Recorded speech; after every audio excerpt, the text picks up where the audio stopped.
Pre-Calc, here we are with a bonus unit on conic sections. We're going to start off with circles, maybe talk about circles in a different way that you did in geometry class. Maybe it'll be pretty similar, we'll see. A conic section, or simply a conic, is the intersection of a plane and a double-napped cone. Notice that in the formation of the four basic conics, the intersecting plane does not pass through the vertex of the cone. So we'll zoom in here and take a look. Okay. So if our cross section's going straight across there, parallel with the base, we're going to get a circle. When that cross section is tipped or tilted, it's not going to quite be perfectly round, and that's how we get our ellipse.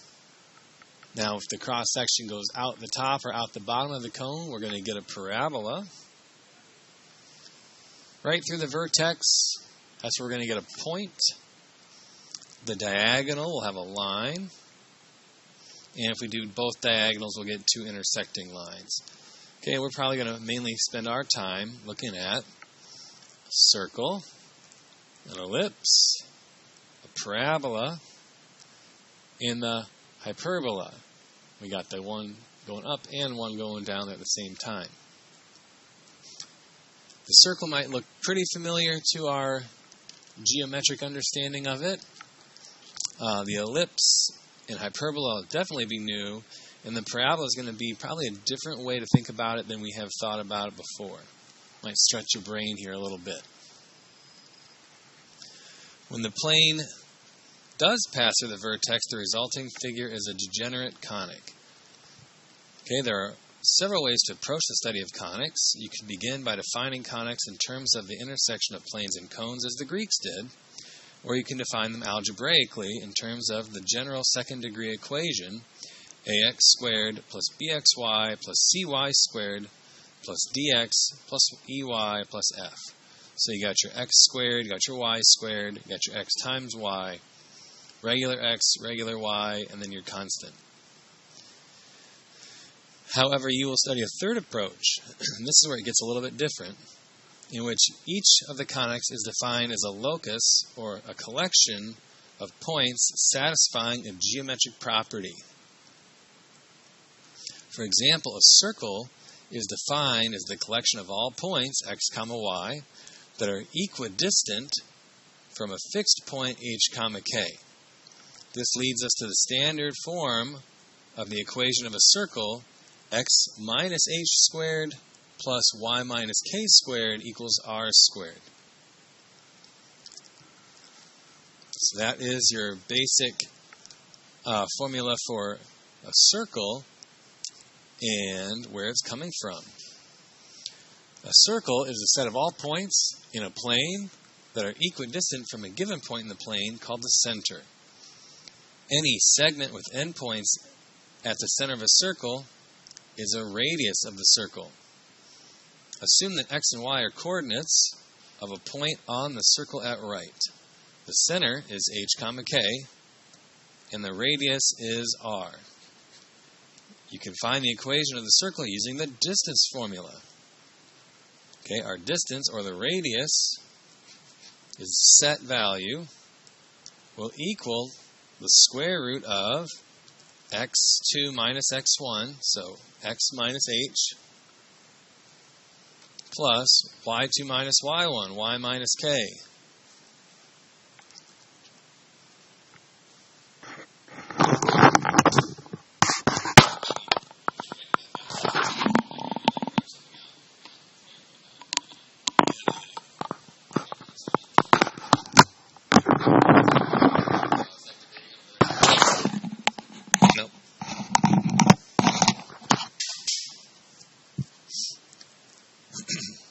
And that's how we're going to use our distance formula, r, and then we're just going to replace our x2, x1 with x and h, y2 minus y1 with y and k.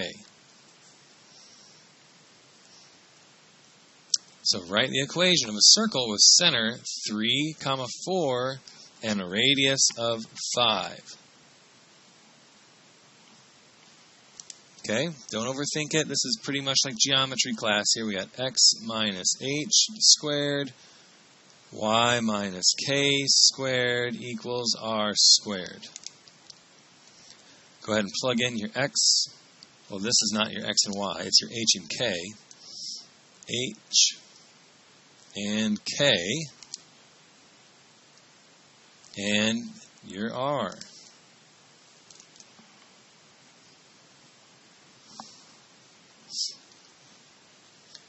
X minus 3 squared plus y minus 4 squared equals 5 squared, or 25. Okay, that's pretty straightforward. What if you got to do a little bit of thinking? Write the equation of the circle with the center and passing through 2 comma negative 1. Okay, if you need to do a quick little sketch to maybe visualize it, that's fine. We got negative 3, positive 1, 2 comma negative 1. So this is my center. My radius would be here, and there's our circle. Okay, so I need this r length. This is my center. I know the center. I need to know the radius length. Instead of telling me the radius, they gave me a point. So we're going to use our distance formula to come up with the radius. So x2 minus x1. It doesn't really matter which ones you pick for 2 and 1, just as long as you don't flip-flop. If this is my point 2 the first time, then it's got to be my point 2 for the y also. So x2 minus x1, y2 minus y1, we'll have 2 minus negative 3 squared plus negative 1 minus 1 squared. 5 squared plus parentheses negative 2 squared. 25 and 4. So our radius is going to be the square root of 29. Don't need to get a decimal or try to reduce that radical, because our circle, x minus h squared plus y minus k squared equals r squared, our circle is going to take that r value and square it. So square root of 29 squared is going to turn into a regular 29. Okay, and we'll have x minus our center minus negative 3 and y minus 1. So we'll have x plus 3 squared and y minus 1 squared.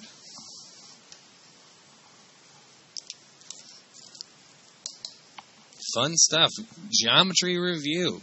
Circle equation and distance formula. Turn the page.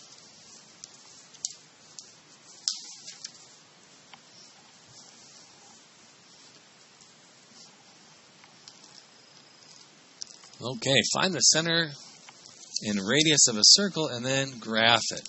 So we got x squared plus y squared equals 100. Is there anything in parentheses with x? Is there anything in parentheses with y? No and no. So that means my center is 0, 0. R squared equals 100. So r would be 10. Now, if you're going to square root that and say it could be plus or minus 10, okay, with our distance, our geometric distance, we're not going to have any negative measurements. So our center is at 0, 0, and our radius is 10. I believe this grid is a 10. And then we'll round it out as best we can. Pretty close. Not too shabby. Find the center and radius of the circle with equation x squared plus y squared minus 8x plus 12y minus 12 equals 0. All right, well, this is a good one. This is going to review completing the square. completing the square twice. Okay, so we're going to put our x stuff together. We got x squared plus 8x plus blank. And then our y stuff, y squared plus 12y plus blank. And then instead of the minus 12, we're going to add that to the other side, equals 12. Blank, blank. It's a good review of Algebra 2, completing the square. Okay. We're going to look at half of this number. So 8 divided by 2 equals 4. 4 squared is 16. So I need to add a 16 here. I already got a plus 16. Now if I add 16 to the left, I need to add 16 to the right. Now, this was nice because there wasn't any multipliers. Okay, when we get into ellipses, there might be a multiplier here. And then it would be something times 16, I'd have to add whatever that is. Like if it was a 2 times 16, 32, then I'd have to add a 32 over here. But for circles, there's probably not going to be anything on the x or y's, or it'll be the same number. Well, there will be one, isn't there? The next one's going to have the same number. We'll get a little practice with that. Okay, 12. Half of 12 is 6. And 6 squared is 36. Plus 36 plus 36.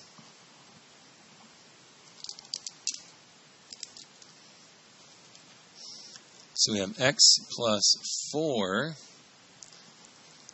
squared. Okay, again, how are we shrinking this down to parentheses squared?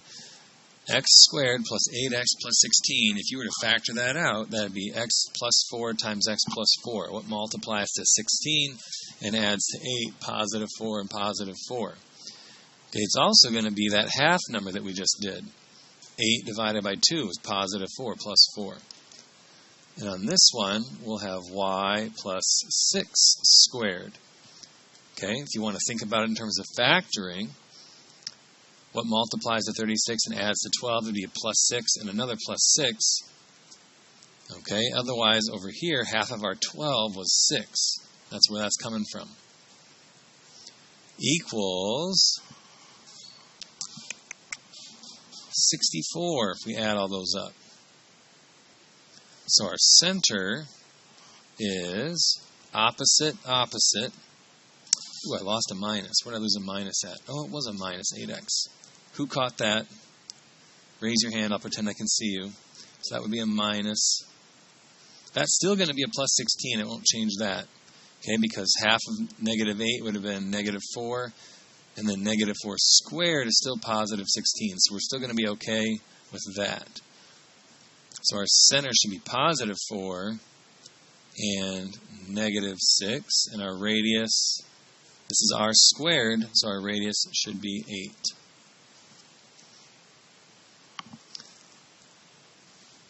Okay, very similar.